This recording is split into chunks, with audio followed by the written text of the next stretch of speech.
രാഹുൽ ഗാന്ധിയുടെ atom bomb സ്വന്തം വീട്ടിൽ തന്നെ വീണിരിക്കുകയാണ്. സോണിയാഗാന്ധിയുമായി ബന്ധപ്പെട്ട് ചില വിവരങ്ങൾ പുറത്തു വരുന്നുണ്ടല്ലോ. അതിൽ ഏറ്റവും പ്രധാനപ്പെട്ടത് 1980 സോണിയാഗാന്ധിക്ക് വോട്ടർ പട്ടികയിൽ പേരുണ്ട്. പക്ഷെ ഇന്ത്യയുടെ പൗരത്വം ലഭിക്കുന്നത് 1983 അതെങ്ങനെയാണ് ഈ വ്യത്യാസം വന്നത്? ഇപ്പോഴതാണ് ഇപ്പം ഏറ്റവും വലിയ കുരുക്കിലെത്തി ചേർന്നിരിക്കുന്നത്.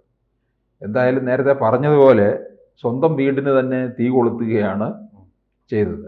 അങ്ങോട്ട് ചെന്ന് ചോദിച്ച് വാങ്ങിച്ചിരിക്കുകയാണ്. അങ്ങനെയാണെങ്കിൽ ഒരു ഇറ്റലിക്കാരിക്ക് ഇന്ത്യൻ വോട്ടർ പട്ടികയിൽ പേരുണ്ട് എന്നാണ്. ഇപ്പം നമ്മൾ കണ്ടു, കർണാടകയിൽ ഒരു മന്ത്രി ഉള്ള കാര്യം പറഞ്ഞു, അവസാനം മന്ത്രി പുറത്തുപോയി.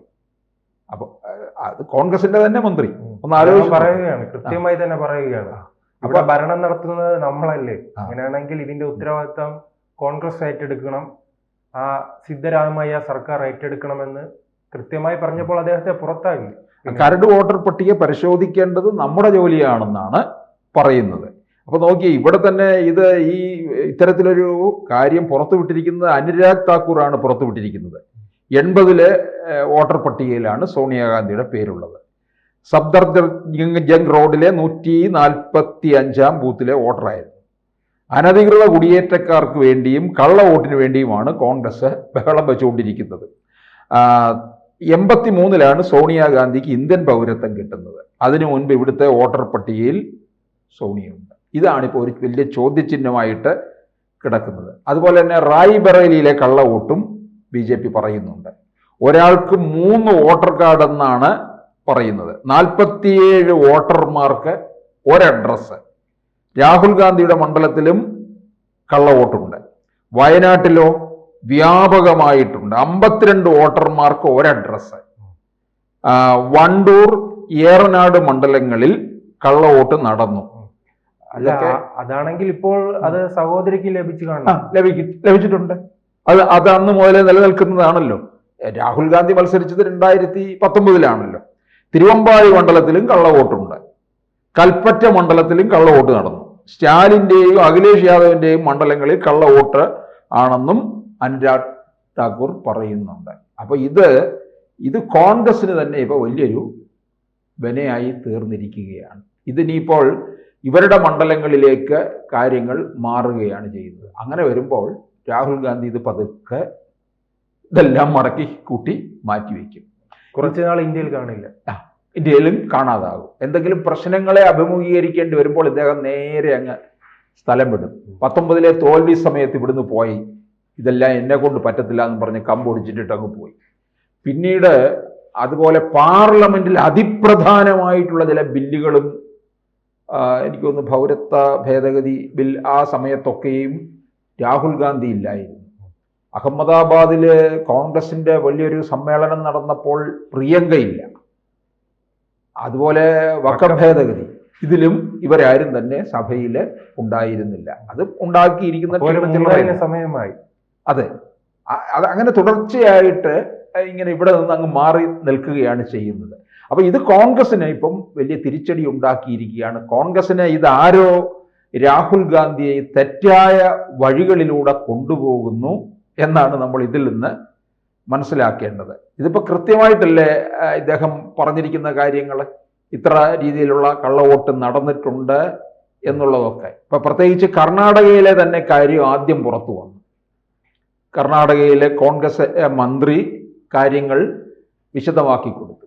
അപ്പോൾ ഇതവർക്ക് അവിടെ തന്നെ തിരിച്ചടി കിട്ടുകയും ചെയ്തു. ഇനിയിപ്പോൾ ഇതുപോലെ മറ്റു പല മണ്ഡലങ്ങളിലും ഇപ്പം ഞാൻ ചോദിച്ചോട്ടെ, ഇവിടെ നമ്മളെപ്പോഴും പറയുന്നുണ്ട്, തൃശ്ശൂരിൽ മാത്രമല്ലല്ലോ ഇവർക്ക് അങ്ങനെ ചെയ്യണമായിരുന്നുവെങ്കിൽ ചെയ്യേണ്ടിയിരുന്നത്.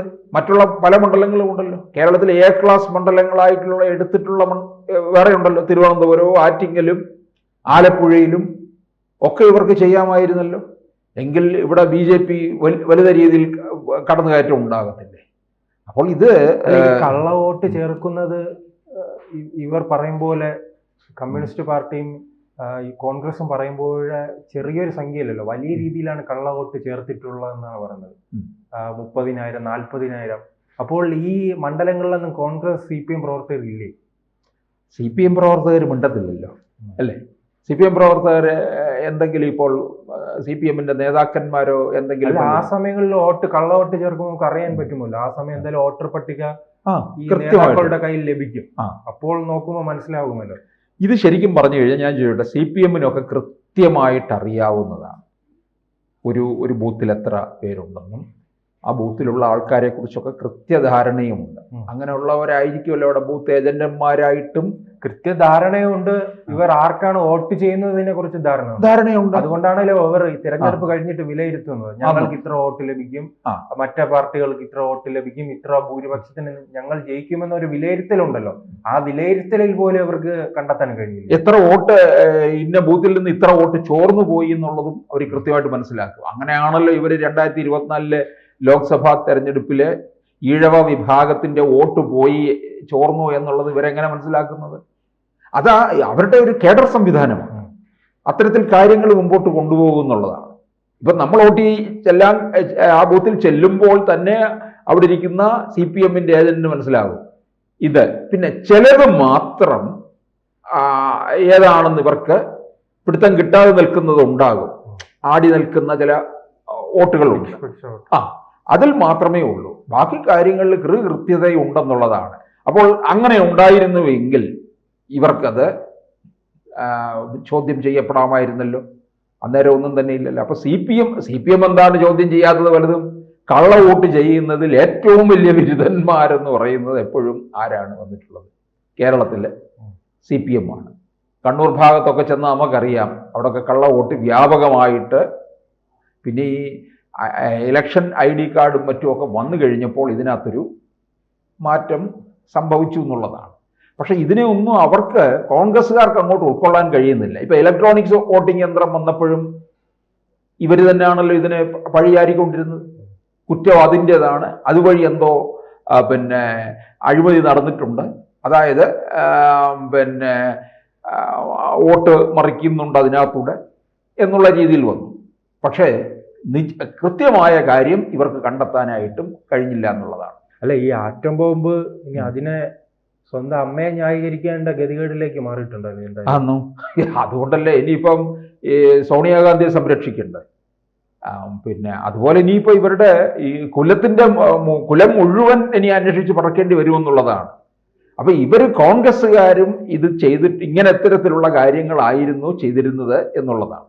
അത് ആ കർണാടക മന്ത്രി ഇത് പറഞ്ഞപ്പോൾ തന്നെ നമുക്ക് ഏതാണ്ട് വ്യക്തമായല്ലോ ഇത് കോൺഗ്രസിന് തിരിച്ചടി ഉണ്ടാക്കാൻ പോകുന്നതാണ് എന്നുള്ളത്. അപ്പൊ സോണിയാഗാന്ധിക്ക് ഇത്തരത്തിൽ ഇത് എങ്ങനെ സംഭവിച്ചു എന്നുള്ളതും ഇതിനകത്ത് വിശദമാക്കേണ്ട കാര്യം തന്നെ.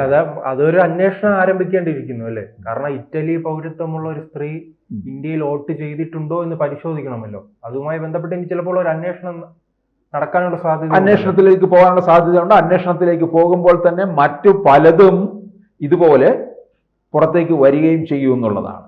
അപ്പോൾ അത് ഇവർക്ക് തന്നെ വലിയ തിരിച്ചടി ഉണ്ടാക്കുകയും ചെയ്യും. രാഹുൽ എല്ലാവരും കൂടി ചേർന്ന് കോൺഗ്രസ് മാർച്ചൊക്കെ നടത്തിയല്ലോ. ഇനിയിപ്പോൾ കേരളത്തിൽ 14-ാം തീയതി രാത്രിയിൽ നൈറ്റിലൊരു പ്രതിഷേധ മാർച്ച് എന്നും പറഞ്ഞു വെച്ചിട്ടുണ്ട്. അപ്പോൾ ഇതിനെയും പ്രതിഷേധിച്ചുകൊണ്ടായിരിക്കും അല്ലേ ഈ സോണിയാഗാന്ധി. അപ്പൊ ഇവർക്ക് ഈ രാഹുൽ ഗാന്ധി യഥാർത്ഥത്തിൽ മലന്ന് കിടന്ന് എന്ന് വേണമെങ്കിൽ പറഞ്ഞാൽ മതി. അത് സ്വന്തം ദേഹത്തോട്ട് വീഴുന്നു എന്ന് മനസ്സിലാക്കാൻ തക്കവണ്ണം ഒരു പ്രാപ്തിയില്ലാത്ത ഒരു ചെക്കനായി പോയി അത്.